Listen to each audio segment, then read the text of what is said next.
Hello and welcome back to another episode of the Single Malt Review, where we've got something fairly local, well, as local as something can be, while still being made in Scotland. But anyway, what have you brought? Oh, it's a little bit rare and a lot bit special. This one here is a selection from the Signatory. Now, a bit of backstory. Our beloved local whisky store, Whisky Galore, every 2 years they run a marvellous whisky festival called Dramfest. And in recent events, there's been a tradition of a special single cask bottling of something uniquely selected just for the event. And for Dramfest 2016, just over a year ago, as when we're recording this one, it was this lovely 15-year-old single bourbon cask, Highland Park. Signatory picked out a single bourbon cask, distilled in August 2000, bottled December 2015, 2 months before the event itself. 181 bottles out of a single barrel, and this is one whisky which really started to open my mind to bourbon maturation. I've always enjoyed a good whisky, but I've always had, I guess, a little bit of a bit of a prejudice or preconception that bourbon maturation was a bit more limited. I think we could call you a sherry man as far as enjoying whiskies were but this concerned. This started to really get me on to the idea of bourbon casks offering a lot of nuance, depth and subtlety. And, well, let's explore further and see exactly why was. Now, the first thing I do with bourbon casks, uncoloured ones, of course, which this is, we don't have to say that this is uncoloured, unchill filtered. This is a single cask from Signatory, and they would not, they wouldn't sell you anything else, special bottling or otherwise. What I always do at first glance with a bourbon matured whisky is look at the colour, because that can really tell you an awful lot. It tells you things that sherry doesn't about the colour. And this one you would have to call healthy as far as the colour goes. This is, while not being as dark as a bourbon wood can get whisky, it's really, really up there. So you can fairly obviously sort of discern, looking at your 100% sherry, bourbon matured whisky, and look at the colour, and if you get something like this, you can almost take it at the bank that it's going to be a whisky of quite some character. They very, very rarely let me down, dark ones like this. Signatory always had a knack for getting those particularly good individual casks, and for an event like Dramfest, they always go for something particularly special as well. It's a full 57%, unsullied, undiluted, straight from the barrel. So it's a really rich sort of an ale gold colour. Darker than you normally get for a bourbon. I've seen older bourbon matured whiskies which have been more pale than this one has. Well, you should always remember that whiskey takes on 90% of its colour in the first 3 months of its maturation. It is a first fill cask as well, so... And it takes on pretty much everything else it's going to get in the next 3 years. And then it kind of plateaus off. It reaches a certain saturation between the colour that's in the whisky and the colour that remains in the wood, and it will sit there pretty much for the remainder of its life. It will slowly concentrate as the whisky evaporates. The colour will condense somewhat. But no, the idea that whiskies gain colour with age linearly is false. That doesn't really happen. Most of it happens right in the beginning, and then it very much tapers off. Right. So that's how that works. But either way, this one, was it 14 or 15? 15 years. I think. So that's quite a good age for Highland Park. Highland Park sort of gets interesting between 12 and 18, I guess you would say. And after 18, it becomes bloody hard to find / afford. It's had sort of a boutique renaissance in the last 10 years, which we can blame a certain very popular whisky reviewer for, making such statements as best brown liquor in the world, I think, was what was deemed the 18-year-old to be. And the rest, as they say, is history. History and expense. But anyway, Highland Park, less available than it used to be. Yeah. Still perfectly good whisky. And Orkney as well, Orkney's only distillery. Funny old place to make whisky. Highland Park kind of brings to mind maybe the Highlands, but no, this is significantly further north of the Highlands, about a 20-minute ferry ride away, or maybe a bit more depending on the weather. Lovely place, Orkney, a bit weird. Don't go during the ball game.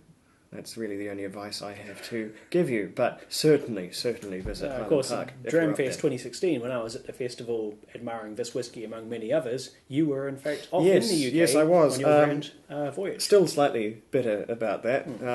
They managed to hold Dramfest during the sort of 2-month period that I was out of the country for the first time in years. But anyway, I was, as a consolation prize, in Scotland itself. So not at Highland Park, but I was still enjoying myself and drinking whiskey. So we shall say no more. Anyway, we tarry. We should have a look at the whiskey itself. Oh, that 57.4% ABV is evident in the nose. That is... It is punchy and expressive. I mean, needless to say, we are going to have to put some water in this at some point, because what the main nosing note I'm getting on this is strong from the beginning here. But aside from that, there's quite a little bit of char. Highland Park is a very variably peated whisky. There's a lot of unpeated production. Probably quite a lot more than there is peated, really. Once in a blue moon, a completely peated Highland Park will come around, but those are very, very rare. It's probably peated on the scale that you'd consider something like a Bunnahabhain, I suppose, without that Isla character. Very lightly peated whisky. Whether there's peat or not in here, we will have to determine, but there is some char, which is not the same thing. Char and peat. Char comes from the barrel, whereas peat comes from the malt. And this being a ex-bourbon barrel, so really just straight off the boat, in goes the whiskey. Not much has happened to it. It hasn't been broken down, turned into hogshead. It probably, excuse me, probably hasn't even been refired. But bourbon barrels are very heavily charred to begin with, and that is coming through on here. There's a lot of wood. It's like a fresh sawn oak log. It's very, very oaky. There's a little bit of honey and just a little bit of maritime salty tang, but it's quite difficult to get a grasp. And so I suppose, just for science, we should try it at the full 57. So you can comfortably drink a good bourbon at this strength, and it's still smooth and drinkable. Usually a Scotch whiskey, can be challenging. Let's see that. Oh yeah. I'd like to say there's definitely a bit of peat there. There is some briny, iodine, maritime tingle. There is huge maritime character on that. That's really quite surprising. Highland Park, anywhere on Orkney is coastal. The island is that small. And Highland Park's sort of kind of in the middle of it, really. So it's still easily a coastal whisky. It doesn't normally come off as particularly marine. This one really, really does, or at least at this strength. There's some strongly savoury umami characters to the flavour. There's a little bit of an underlying vanilla and sweetness, which you get from a bourbon cask matured whiskey, but it's layered with that sharp alcohol fire and one of those more prickly, briny properties. It is, as is often the case, first sweet with some good sort of honey, and then it goes quite interesting. There's quite a lot of... It's what people who write tasting notes like to refer to as a blast. A blast of salt is what you get then, and some sort of burning driftwood, a little bit of sort of seashore tanginess, decomposing seaweed, I suppose, that sort of thing. Not in any great quantity, but it is there, and it's surprisingly drinkable. It's strong, that's for sure, but it isn't blowing up my taste buds with raw alcohol, which is probably benefit of its... older than usual maturation, older than 12 years old. I think if this was a 10-year-old whiskey or even a 12-year-old whiskey, this might be quite unapproachable at this age. But as it is, I think it's you could, if you were that sort of person, which I am not. My partner is, funny enough, give her a 57% whiskey and it'll be gone. Some people just have different palates. So anyway, I'm going to put a bit of water in because. To not do so, I think, would be insanity. Now, this one I'm going to approach a bit differently. Something I've learned about this whiskey is you can add water to it more than once and get a different outcome each time. It's quite, as I say, this one challenged all of my preconceptions and perhaps prejudices regarding bourbon maturation, because it's just such a rich and layered gift. I've added a little bit of water there. Already, the nose is delivering some walnuts, some demerara sugar. It's getting a lot of those richer, sweeter characters we associate more with bourbon matured whiskey. And it's immediately very cloudy as well. So there's a lot of extraneous body in there that we would be missing out on was that chill filtered. And now there is some distinct spiciness coming through on the tongue. There is crystallized ginger. There is a little bit of some sweet stuff too. Banoffee pie is something I'm getting in abundance. Weirdly enough, as you say, the addition of water has made this, at least on the nose, I haven't tasted it yet, smell an awful lot more like a typical bourbon matured whiskey. That has brought down a lot of the extremely punchy marine character. Yeah, that is manifesting now as a bit more of a salted caramel flavour. I'm not much of a salted caramel person when it comes to conviction or whatever, but I appreciate it when it's in terms of the subtlety of comparison you can make when it's in whiskey or the like. That has, to call this transformed would be almost understating it. This has gone from a really quite dry, extremely marine whiskey with significant overtones of peat. This is now a very, very fruity whiskey. It's almost like you've tipped in half a glass of sort of fruity Speyside in here. It's really, really very different. I think, judging by cloudiness, you've added more water than I did. I'm getting much more of the spiciness, ginger especially. So I'm going to add a little more water and see what comes out. There are hints of fruit. I mentioned banoffee pie earlier. But I'm going to add more water. Now cut down to probably, I don't know, below 40% even. Just really go nuts. That's bringing on that cloudiness. This has a little bit of lime coming through. If you hadn't told me, I would have thought this was a significantly older whiskey. There's a taste to old bourbon wood that you sort of get used to the more you get used to it, because it's quite individual. It's almost it's a slight sourness right at the back of the throat, but it's not in any way unpleasant. It's a sourness in that it's a sort of fresh quality, which shines a light on all the sweetness that you're tasting in the front of the palate, and it kind of illuminates or zeroes in on the other flavours there and freshens them up as they move across your palate. They give them a little bit of contrast so that the sweets taste sweeter and the fruit tastes fresher because of the slightly odd, slightly sour note right at the back of the palate. And that seems to be something that old bourbon wood really, really brings. To see it in a 15-year-old is quite astonishing. That's very, very young for such a flavour that I associate with older whiskey. Judging by that colour, it's probably, I would assume, a very, very active It's cask. A hugely active Perhaps cask. It was a first fill. First fill and a hugely, hugely active first fill at that. Maybe possibly the bourbon that had matured. Of course, American bourbon can only mature once in a bourbon cask, and so if it was only in there for 3 years and then it was bottled, well, then that cask is done. Even though there's plenty left of life in the cask, but Scotland, of course, has the answer. They will buy it and they will fill it up, and this is quite possibly what we've got here. Tremendously active cask. That has transformed yet again with addition of more water. I'm now getting there's still some spiciness there. There is still a little bit of that ginger, but it's more of a warm, buttered Jamaican ginger loaf. I'm something of a fan, and I do like it. There's also some cloves. There is some extra fruit. There's some pineapple, some lime zest.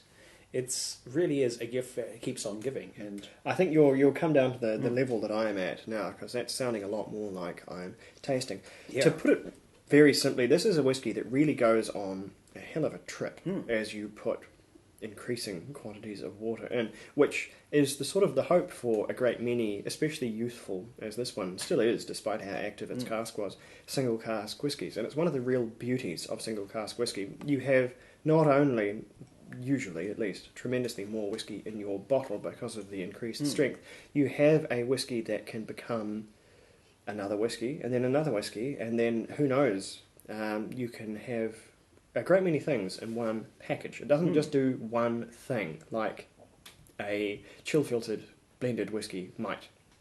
It's very much its own animal, and you can tweak it when you learn how and end up with something quite transformatively different. As It is good to being like a almost completely pure expression of whiskey. It's from one cask, it's not been filtered, it's not been diluted at all. It's straight out of one barrel into these 181 bottles, and that's it. So anything that happens after that, it's because you've chosen to add a bit of water to it, as we've done, and you get to actually go from the source, effectively, down for all those increments, which normally would happen at the factory before it's even bottled. So you see why this really revolutionised my perspective on bourbon matured whiskey, and goodness, that looks almost like lemonade now. I've put more water in yet again, and the amount of cloud here that's almost hilarious. There, you see why producers are quite afraid of unchill filtered whiskies, because if you saw this on the shelf, I mean, you'd think, good grief, it's gone a bit weird or something. That's not really an appealing colour at this stage. That looks quite murky and gross. It even tastes a bit like a rich old-fashioned lemonade now. That looks like like week old cat's water in there. That's not something you really want to see. So you can understand why the chill filtration thing became so enormous and why it's so slow to diminish. But I think it's really quite fascinating. So it's probably not the most available whiskey. I believe Whisky Galore in New Zealand may still have a small quantity available. You can possibly order it online through their website. Well, the website certainly lists a few bottles there. Whether that's a huge fib or not, we don't know. But if you're interested, I suppose it is at least theoretically available. And for a independently bottled single cask strength expression by Signatory, no less, it was a very modest price too. It was very reasonable and very accessible, especially considering what a outstanding example of the art. It's a steal if you can find it. Like I say, we're not guaranteeing there is some left, but the website says so. So you never know. You can have some digital faith. As for scores. This is a tremendous whiskey. This is a really tremendous whiskey. This gets a 92 from me. This is one of the better single casks that I have had in really quite a long time. What do you think? It is, by my estimation, basically the paragon of bourbon matured whiskey. It is a perfect example of it. It is a particularly good individual example too. And the fact that it changes so much for the addition of the water lets you kind of experience the entire range in a single glass, and it rates a 94 for me. It's one of my higher scores probably overall. So there, no heck of a cask. Oh, we forgot to do one really visually interesting thing with this. Just see how that behaves. That's a good head on that one. You wouldn't normally get for a whiskey. Kind of time it as it goes down, and this one is, I mean, it's still there. You know, if you get 10 seconds out of a shake, then you know you've got a good full-bodied whiskey. You've explained the science of that to me before, but I forget details. Well, that's just pure viscosity. Okay. The thicker something is, the more prone to frothing it is. Right. And there's some interaction between the oils. Aficionados will try to tell you about something called the visiometric effect, but it is in fact made up. So don't believe them. That was a particularly sort of drunken afternoon that a few international whiskey people decided to make something up. So no. If they tell you about visiometric effect or visiometric swirls, no. So Highland Park by Whisky Galore. Ever on the lookout for fine whiskies, even if they have to go and dig them out of the warehouse themselves. It really is tremendous. If you are interested and and you have the internet, which you presumably do if you're watching this, and you do want it, it may be available. I don't know. They do ship internationally, so don't quote us. But there you go. We're not being paid by them, so don't worry about that. We're all above board here. Anyway, this has been the Single Malt Review. This has been a lovely, lovely Highland Park. I'll have to keep a lookout for a few more. It's something I almost buy exclusively from independent bottles now because it's so jolly expensive to buy on brand. It's got a bit like Dull Moor, really, but anyway, that's another story. Sludger, keep safe. We will go back to the box and find something else.